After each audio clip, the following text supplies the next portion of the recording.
Hello दोस्तों, नूर बिजली mechanic में आपका स्वागत है। तो दोस्तों, अभी आप सामने देख सकते हैं कि मेरे पास एक रोटर मशीन है। अभी मैंने जैसे ही सुबह सुबह दुकान खोला तो एक फर्नीचर वाले आए और उन्होंने मुझे ये रोटर मशीन दिया, जो कि फ़र्नीचर बनाने के काम में ये आता है, होल करने के, डिज़ाइन बनाने के, इन सब चीज़ों के काम में आता है। तो इसका प्रॉब्लम यह है कि इसका जो बेरिंग है पूरा ख़राब हो गया है। तो आज हमें इसका बेरिंग चेंज करना है। देखिए, ये रोटर मशीन 1500 वाट का है। तो अभी हम इसका बेरिंग चेंज करेंगे। कितने भी वाट का हो, कोई सा भी रोटर मशीन हो, किसी भी कंपनी का हो, आप इसे आराम से रिपेयर कर सकते हैं। इस वीडियो को ध्यान से देखें। और किस तरह से खोलना है, खोलने में बहुत से भाई इसमें कंफ्यूज हो जाते हैं, इसलिए आपको शुरू से लेकर आखिर तक, एंड तक टोटल चीज़ आपको बताएंगे। तो चलिए बिना समय गवाए हम वीडियो को शुरू करते हैं।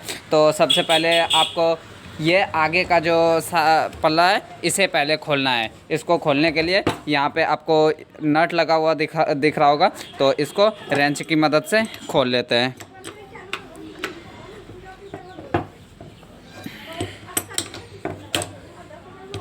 खुल गया और दूसरे कोने पर सामने ये नट लगा है। ये वाला नट तो खोलना सिंपल था, हमने रेंच से आराम से खोल लिया, सलाई रेंच से। लेकिन ये वाला जो है गोल है, जो कि खोलने में हम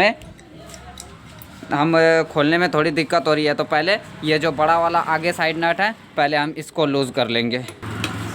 इसको लूज़ करने के बाद ये ऑटोमेटिक लूज़ हो जाएगा, तो हम फिर इसको आराम से खोल सकते हैं। जैसे ही नट को लूज़ करते जा रहे हैं, ये आगे की ओर भागता जा रहा है। ऐसा इसलिए होता है कि इसके दोनों साइड देखिए, दो ही नट लगा हुआ है और दो साइड में एक बैम्बू जैसा, रड के जैसा बना हुआ है। तो इसमें स्प्रिंग लगा हुआ रहता है, जो कि इसको दबाए हुए रखता है, इसीलिए प्रेशर देके आगे की ओर भागने की कोशिश करता है। तो सबसे पहले हम इसको आराम से खोल लेते हैं। नट खोल लिया और अब इसको सीधा करके देखिए, ऑटोमेटिक ये निकल गया। हम इसको आराम से बाहर निकाल लेंगे। देखिए, निकाल लिए। और ये स्प्रिंग जो है इसको संभाल कर रखना है, ये शॉकर की तरह है। तो इसको अब इसका कुछ काम नहीं है, इसको हम साइड में रख देते हैं। पीछे साइड आपको पलटी कर लेना है और ये कवर जो है, इस कवर को निकालना है। ये ऊपर से कवर लगा हुआ रहता है, इसको ड्राइवर से यहाँ पे आपको 2 स्क्रू दिख रहा होगा, इन स्क्रू को खोल लेना है। देखिए, खोल लिए। और अब ये कार्बन, दोनों साइड कार्बन लगा हुआ है, तो कार्बन को हम पहले निकाल लेते हैं। खोलने से, मशीन खोलने से पहले आपको कार्बन निकालना जरूरी है, नहीं तो बाद में फंस जाएगा। ये देखिए, इसका कार्बन, ये दोनों कार्बन निकाल लिए। और अब इसको खोलते हैं। इसको खोलने के लिए यहाँ पे 4 स्क्रू आपको दिख रहा होगा, 1 2 3 4 स्क्रू है। तो यहाँ से हम चारों स्क्रू को खोल लेंगे। पहले स्टार साइड कर लेते हैं स्क्रू ड्राइवर को, और चारों स्क्रू को खोल लेना है फटाफट। देखिए, सब स्क्रू खोल लिए और अब इसको उठाना है। ये उठ नहीं रहा है, तो थोड़ा सा हथौड़ी की मदद से हम एक टोकना लेंगे और हथौड़ी से यहाँ से ठोकेंगे तो ये निकल जाएगा। तो चलिए एक टोकना का यूज़ करते हैं हम। साइड से आपको टोकना से इसको ठोकना, ये निकल जाएगा। देखिए, निकल गया। यहाँ वायर लगा हुआ है, इसीलिए ये निकल नहीं रहा है। यहाँ मैंने वायर पे ध्यान नहीं दिया था। तो सबसे पहले हम इसको खोल के निकाल लेते हैं। यहाँ इसका स्क्रू लगा हुआ है, 2 स्क्रू है, तो हम इसको खोल के निकाल लेते हैं। पहले पूरा कवर खोलने के बाद अंदर एक स्क्रू रहता है, स्क्रू को खोल लेंगे और फिर इसे साइड कर देंगे। अब आराम से ये निकल सकता है। देखिए, आराम से निकल गया। और आप देख सकते हैं कि इसका जो बेरिंग है पूरा झड़ गया है। इसके अंदर जो गोटी लगा हुआ रहता है, बेरिंग के अंदर गुल्ली सब बिखर गया है और बेरिंग पूरा टूट गया है ख़राब होने की वजह से। तो चलिए इसका बेरिंग निकालते हैं। सबसे पहले हम आगे वाला भी बेरिंग निकालेंगे। तो आगे का बेरिंग निकालने के लिए आपको इन चीज़ों को खोलना पड़ेगा। तो चलिए खोल के दिखाते हैं। पहले इसको साइड में अच्छी तरह से रख देते हैं, एक भी सामान हमारा गुम ना हो जाए। तो चलिए अब हम इसको खोलने के लिए आपको बताते हैं। इसको खोलने के लिए आपको 2 रेंच लेना है। एक 18 नंबर रेंच यहाँ शाफ्ट में लगाना है और एक नट में सलाई रेंच हम लगा दिए। इसको लूज़ कर लेना है और फिर इसको आराम से खींच के निकाल लेना है। ये इसमें लगा हुआ रहता है, ये बहुत ही लूज़ रहता है। इसको आराम से आप हाथ से खींच सकते हैं। देखिए, ये टाइट है, बहुत दिन से खुला नहीं होगा। तो बस थोड़ा सा आपको किसी चीज़ से ठोकना है, ये आराम से निकल जाएगा। देखिए, निकल गया। बीट इसको एडजस्ट करने के लिए ये अलग से लगाया जाता है। तो चलिए हम इसको भी आराम से निकाल लेते हैं।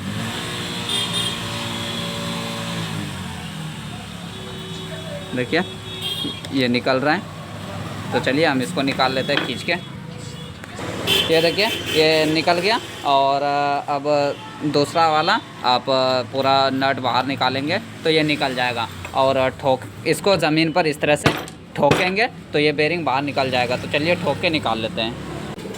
मेरा आर्मेचर बाहर निकल गया और अब पीछे साइड का भी बेरिंग निकाल लेंगे।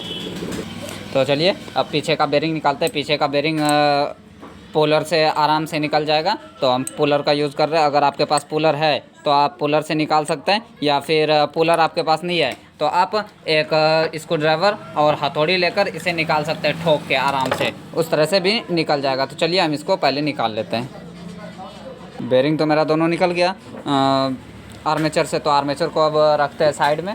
और ये पीछे वाला बेरिंग हमारा कितना नंबर है, 6000 बेरिंग है। तो 6000 याद रखना है आपको। और फिर इसका बेरिंग निकाल के इसमें देख लेते हैं कि इसमें कितना नंबर बेरिंग लगा है। अगर आप नंबर देख लेंगे तो आपको बेरिंग लगाने में यानी ढूंढने में आपको आसानी होगी, ज़्यादा आपको बेरिंग फिट करने में दिक्कत नहीं होगी। इसीलिए आपको बेरिंग साइज़ देखकर ये लगाना है।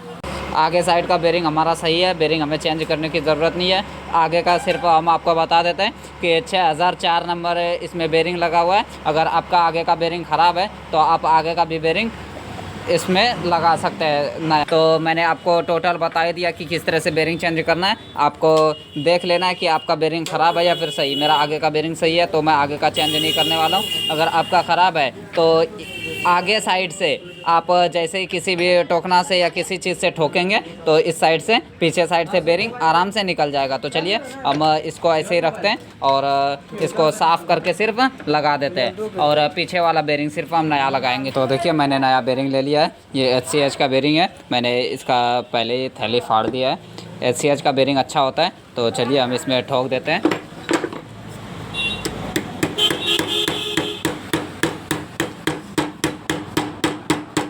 मेरा बेरिंग फिक्स हो गया।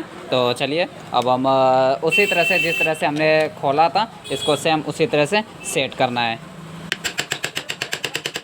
ये बीट वगैरह जो है हम बाद में लगाएंगे, पहले पूरा मशीन फिट कर लेते हैं। तो चलिए अब हम इसमें सेट करते हैं इसको। सबसे पहले इसका ये जो कवर खुला था कॉइल का, हम इस कवर को लगा देते हैं।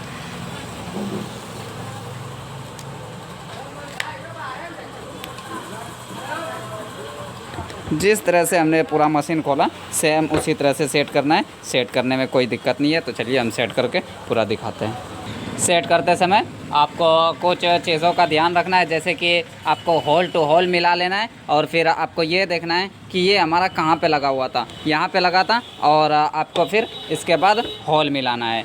ये सब चीज़ आपको ध्यान रखना है, नहीं तो फिर सेट करने के बाद आपको दोबारा से खोलना पड़ जाएगा। इसीलिए ये सब चीज़ पहले ही आप ध्यान में रखेंगे तो आपको ज़्यादा दिक्कत नहीं होगी। बैठ गया। और अब हम स्क्रू टाइट कर देते हैं। आगे साइड स्क्रू टाइट हो गया, ये फिक्स हो गया, पूरा हो गया। देखिए तो चलिए अब पीछे का हम कवर लगा देते हैं। इसको साफ़ कर देते हैं अच्छी तरह से।